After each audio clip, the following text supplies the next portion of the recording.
예수님의 부활은 놀라운 변화의 기폭제가 되었습니다. 부활하신 예수님을 만난 사람들은 이전과는 완전히 다른 사람이 되었습니다.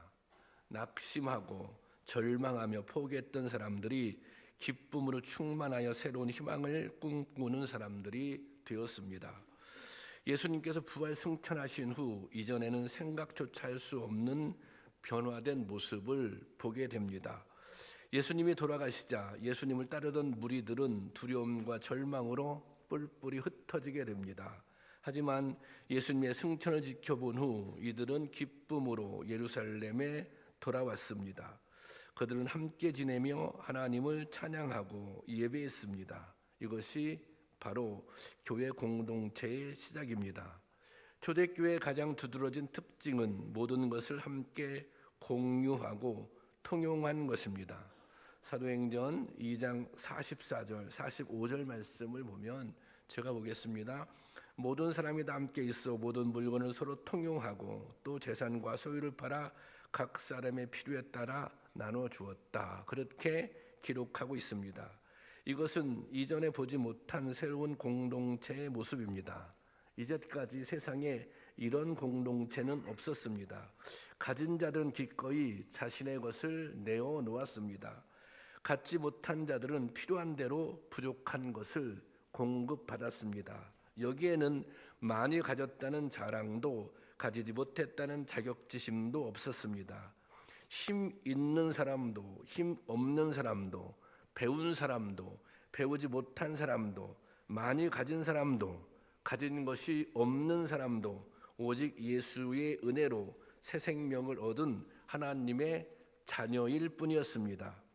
모든 것의 주관자가 되시는 하나님이시니 모든 것이 다 하나님의 것이라는 신앙 고백이 있었던 것입니다. 그러니 그것을 서로 나누고 함께 누리는 것이 당연했습니다.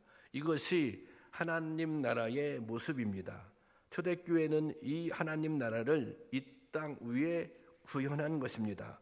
세상 사람들은 이 모습을 보며 새로운 희망을 발견했습니다. 교회가 세상의 희망이 되고 대안이 된 것입니다. 어떻게 이런 일이 가능했던 것일까요? 초대교회도 사람들의 모임이니 처음부터 아무런 문제도 없었던 것은 아닙니다. 초대교회는 외부로부터의 강력한 도전이 있었고 또 내부적인 문제도 있었습니다. 아나니아와 삽비라 이야기는 초대교회 안에도 여러 가지 문제가 있었음을 보여줍니다. 아나니아와 삽비라는 우리가 아는 대로 자신들의 것을 모두 포기하는 것이 아까웠습니다. 그래서 일부만 내어놓고 전부라고 거짓말을 한 것입니다. 어쩌면 이것이 지극히 인간적인 모습일 수 있습니다. 하지만 이것은 교회 공동체의 정체성과 상반되는 내용입니다. 모습입니다. 초대교회는 이런 문제들을 극복해야 했습니다. 중요한 것은 이런 갈등과 문제들 속에서도 더욱 성숙하고 부응하며 사명을 감당했다는 것입니다. 초대교회는 점점 더 굳건해졌습니다. 사람들의 칭찬을 받았고 믿는 사람의 숫자가 점점 더 많아졌습니다. 믿지 않는 사람들은 교회의 매력을 느꼈고 호감을 가졌습니다. 그리고 더 나아가서 그들은 교회에 와보고 싶었습니다. 그리고 교회를 칭찬했습니다. 이것이 진정한 교회의 모습입니다. 예수 그리스도를 믿는 사람들은 이렇게 살아야 합니다. 오늘 우리 또한 예수 그리스도의 부활을 믿기에 여기에 모인 사람들입니다. 우리는 예수님께서 우리를 위해 죽으셨으며 죽음의 권세를 이기시고 다시 살아나셨음을 믿습니다. 우리 중 누구도 주님의 은혜 없이 살 수 있다고 생각하는 사람들은 없을 것입니다. 그렇다면 오늘 우리에게도 초대교회에 나타났던 것과 같은 모습이 나타나야 하지 않겠습니까? 지난 한 주간 고난 주간을 지나며 저는 교회다운 교회에 대해서 깊이 고민을 했습니다. 오늘 우리 교회는 세상의 대안이며 희망이 되는 교회인가? 우리 교회의 최고 가치는 정말 예수님이신가? 우리 안에 진정한 포기와 헌신 또 나눔이 있는가? 저는 이 질문에 자신 있게 대답할 수 없어서 괴로웠습니다. 그 책임의 상당 부분이 목사인 저에게 있으므로 더욱 마음이 아팠습니다.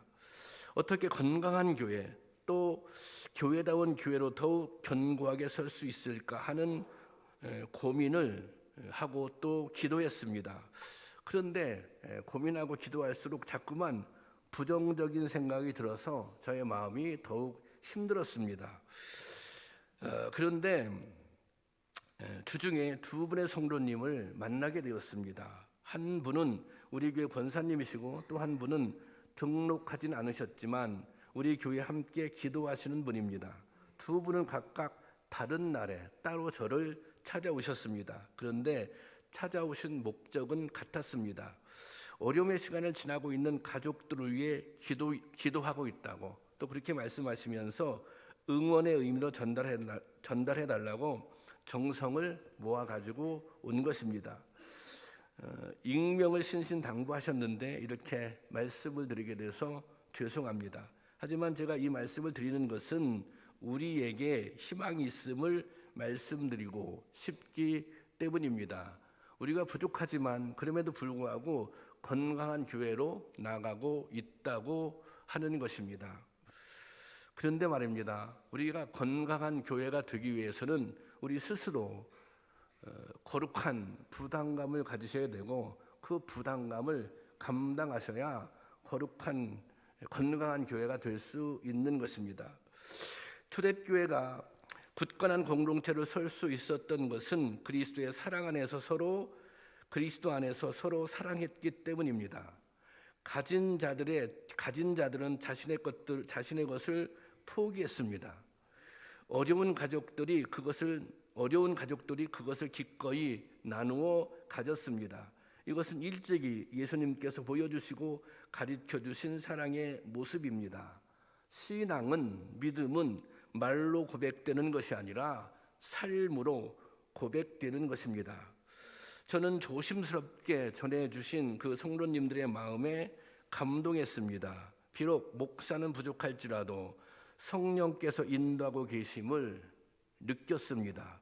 그런데 또 한 가지 저를 일깨우는 일이 있었습니다. 우리 교회에 이 드보라 여선교회 그리고 마르다죠. 마르다 여선교회는 가장 이 교회의 연세가 드신 연로하신 어머니들의 선교회입니다. 이 선교회에서 협력하는 교회가 원산도 교회입니다. 이 대천 지역에 있는데 차로 2시간 넘게 가야 되는 거리인데 이 노인분들이 그곳을 방문하여 예배를 드리겠다고 하셨습니다. 또 조금씩 힘을 모아 헌금도 마련했습니다. 정말 제 마음이 울컥했습니다. 여러분들이 선교에서 드리는 회비, 헌금은 뭐 그냥 이 회비 이상의 의미를 사실은 가지고 있는 것입니다. 이 원산도 교회는 이제 두 선교회가 가는데 이제 좀 차편이 이제 걱정이 됐어요. 그런데 두 분의 장로님께서 하루 휴가를 내어서 모시고 간다고 합니다. 또 몸이 불편하신 분들을 위해 기쁘게 차량 봉사를 자원하신 성도님도 계십니다. 농촌교회를 협력하는 일은 이 시대의 가장 그늘진 곳, 도움이 꼭 필요한 곳에 주님의 이름으로 희망을 전하는 일입니다. 저희 교회가 건축하고 상당히 부채도 있고 어려움에 처해 있었지만 이 사역을 14년 정도 계속 해오고 있습니다. 저는 이 사역이 자랑스럽게 생각합니다. 이 사역을. 또 이 사역을 성도님들도 좀 자랑스럽게 생각할 수 있기를 바랍니다. 직접 찾아가서 보고 함께 예배를 들어보면 그 의미가 더욱 분명하게 깨달아집니다. 힘들고 어려운 상황이지만 이 사역의 의미를 이해하고 함께 힘을 모아주셔서 저는 여러분께 감사합니다. 특별히 연로하신 중에도 섬김과 중복기도로 교회 모범이 되어주신 드보라 선교회 또 마르다 선교회에 감사를 드립니다. 저는 이것이 우리가 가진 희망의 씨앗이라고 생각합니다.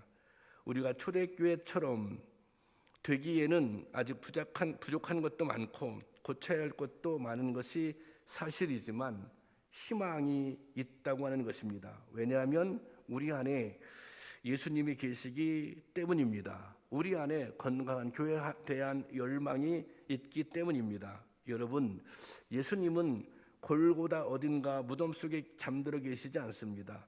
예수님은 다시 살아나셨으며 오늘 우리와 함께하고 계십니다. 교회의 역사 속에 개입하고 간섭하시며 또한 선한 역사로 우리를 이끌어 가십니다. 부활하신 우리 주님이 우리의 희망이며 교회의 희망인 것입니다. 바라기는 이 부활절에 우리에게도 예수 그리스도를 통해 새로운 희망을 발견하는 은혜가 있기를 바랍니다. 오늘 할렐루야 찬양대뿐 아니라 우리 모두가 기쁜 찬양으로 하나가 되며 함께 부활하신 주님을 높이고 경배하는 은혜가 임하기를 주님의 이름으로 축원합니다.